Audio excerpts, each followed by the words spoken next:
Bonjour à tous, et bien sûr, merci d'être au rendez-vous et bienvenue aux nouveaux qui nous découvrent. Et je pense que vous, les anciens, en étant là, c'est que quelques notions qu'on vous transmet peuvent vous intéresser et vous intéressent certainement.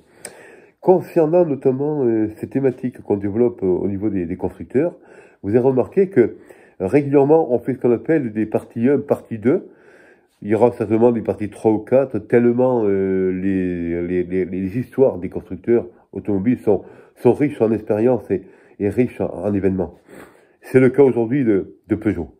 Fois dernière, partie numéro 1 concernant l'histoire de Peugeot, en tout cas une histoire non exhaustive évidemment, qui partait notamment de le 19e siècle, bon, rapidement, 20e siècle, création de la partie automobile chez Peugeot, et l'histoire de la 201 entre les deux guerres, entre 1920 et 1940, et vers la 205, fin des années 70.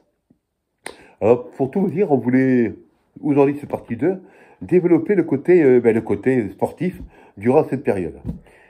Mais la période est tellement riche en événements que ça devenait un peu difficile de tout réunir sur un format de 10 minutes, un quart d'heure, peut-être 20 minutes. Ce qui par contre a attiré notre attention, c'est ce qui s'est passé au début du XXe siècle chez Peugeot. Un peu le même principe que ce qui se passe depuis une trentaine, 30, 40 ans chez Peugeot aujourd'hui. Notamment l'envie d'aller vers les États-Unis, c'est toujours pareil. On va vers les États-Unis pour développer notamment un marché, se faire encore mieux connaître. Mais c'était le cas de Peugeot dans les années 70 avec Chrysler, comme on dit, ou Chrysler, en quelque soit le terme, la phonétique, hein. Et notamment avec aussi l'envie de créer de nouvelles choses. C'est ce qui s'est passé récemment avec Peugeot, avec le PureTech 1,2 litre, qui malheureusement n'a pas les garanties de succès qu'il pourrait proposer, et surtout la fiabilité. Mais en attendant, c'est toujours cette volonté de développer d'autres choses. Et bien c'est ce qui s'est passé au début du XXe siècle. Et ça a attiré notre attention. Au début du XXe siècle, Peugeot existe déjà dans le côté automobile. Certes, la création de la franc-comtoise, la marque franc-comtoise 1920, des années 20, va développer la marque Peugeot. Mais bien avant, c'est toujours une autre entreprise, Peugeot, qui, de la même famille évidemment, va développer sa notoriété, son comportement de fiabilité, de sérieux, et notamment ses moteurs qui vont pouvoir adapter sur différents châssis. On avait parlé en mode les quadricycles, mais là on n'est plus dans les quadricycles, on est vraiment dans les châssis type voiture de sport, voiture de course. Parce que les constructeurs comme Peugeot ont compris qu'il fallait développer le côté sport automobile, le côté course, pour qu'il y ait une retombée sur les modèles qu'ils vont produire, les modèles qu'ils vont proposer, des retombées commerciales qui vont intéresser les gens, parce que quand on gagne, on a envie d'acheter un véhicule de la marque qui gagne, évidemment. Alors, début XXe siècle, c'est la marque franc-comtoise dirigée par notamment Robert Peugeot. Robert Peugeot, qui fait partie bien sûr de cette famille Peugeot, et qui à un moment donné se voit interpellé par trois jeunes ingénieurs dessinateurs. Ingénieurs dessinateurs on disait à l'époque, designers si vous voulez, ingénieurs designers. Et ce sont des gens qui croient que Peugeot a une arme entre les mains à développer, avec un moteur qui sera bien plus petit, plus sobre que la plupart des gros moteurs qui existent jusqu'à présent. Vous vous rappelez que dans la vidéo Benz, on a parlé d'un moteur de 21 litres. Et c'était courant à l'époque, hein. Début du XXe siècle, pour atteindre les 200 l'heure, un régime très bas évidemment, 1503 minutes, parce que le moteur était important, donc le régime était bien plus bas en moteur. Il fallait avoir ces gros moteurs, 21 litres, 18 litres, 15 litres, tous ces blocs, 12 litres, des gros blocs.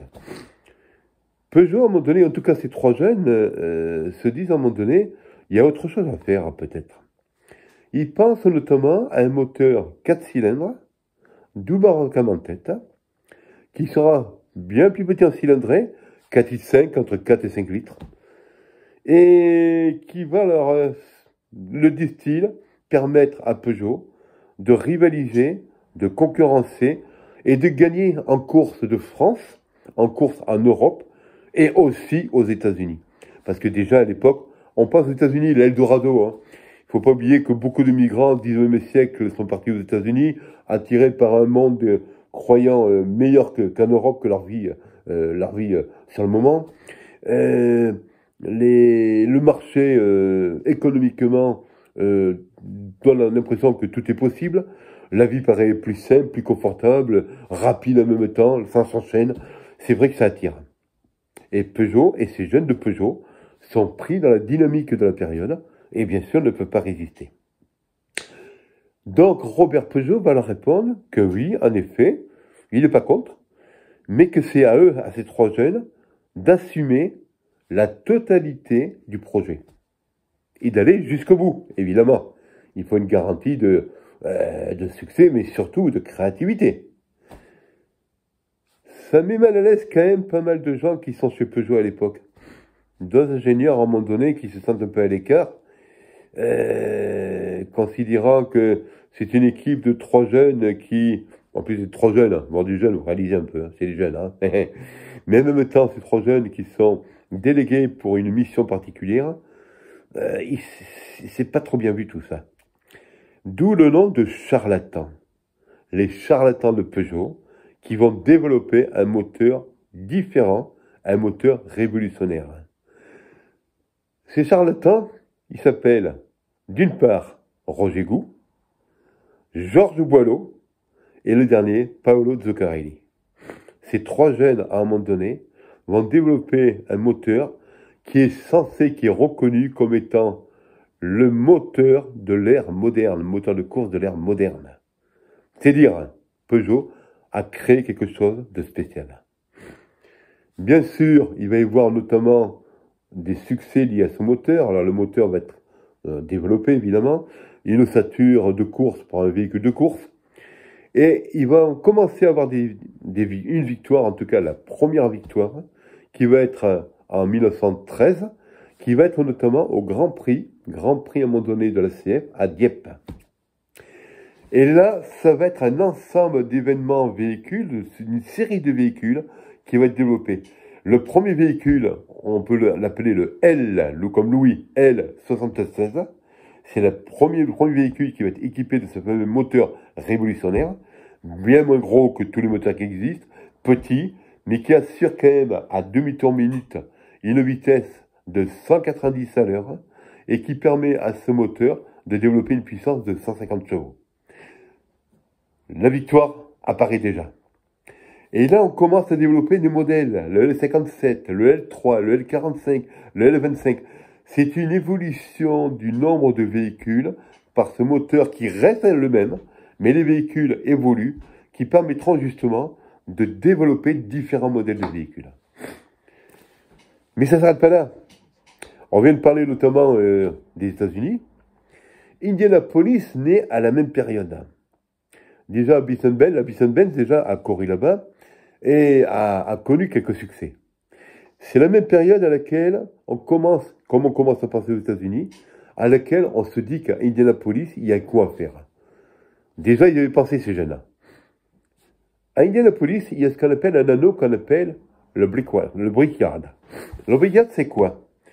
C'est une piste en briques avec deux lignes droites qui sont avec un ovale, donc les lignes droites comme ça, on est d'accord, en parallèle, hein, avec deux ovales sur les côtés, virage relevé.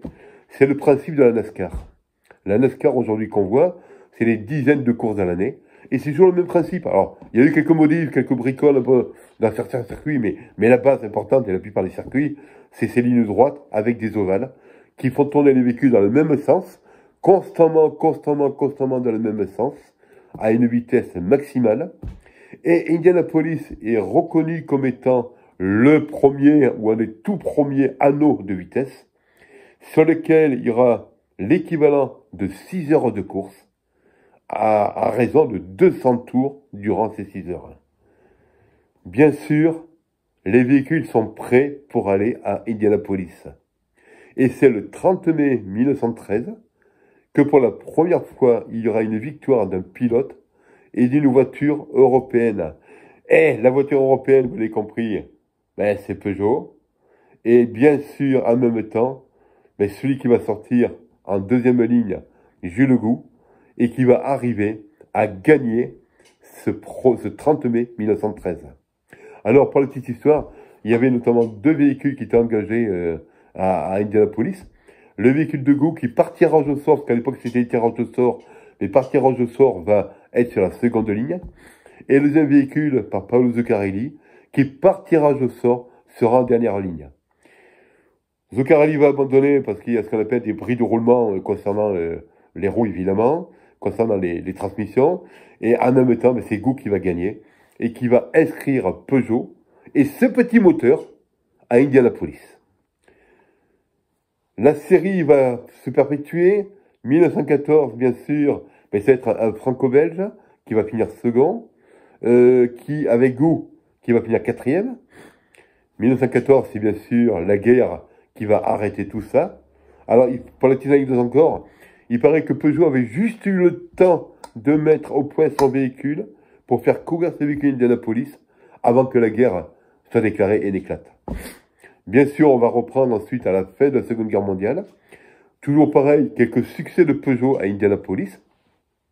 Et notamment 2 personnes aussi, un nommé Harry Miller et Offenhauser, qui vont être intéressés par ces modèles et qui vont développer ce modèle Peugeot dans ces courses dites NASCAR.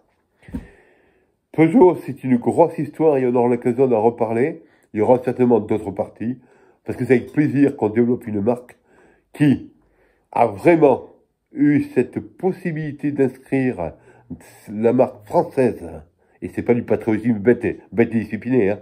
C'est une marque française, notamment aux États-Unis, faire comprendre que l'ingéniosité permet de développer des choses bien différentes, ce que fait encore Peugeot, certes aujourd'hui, malencontreusement, mais en tout cas, il y a toujours cet esprit d'initiative. Je vous souhaite à tous une très très belle journée ou soirée, en fonction du moment auquel vous écouterez la vidéo, et en souhaitant bien sûr que ça vous ait plu.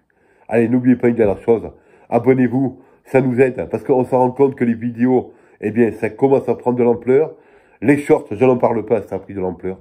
Et c'est vrai que les commentaires aussi, surtout, que nous aident, comme ces commentaires qu'on reçoit régulièrement, qui nous font plaisir parce qu'il y a un échange qui se fait. À tous ces commentaires, on répond. Merci encore et à bientôt.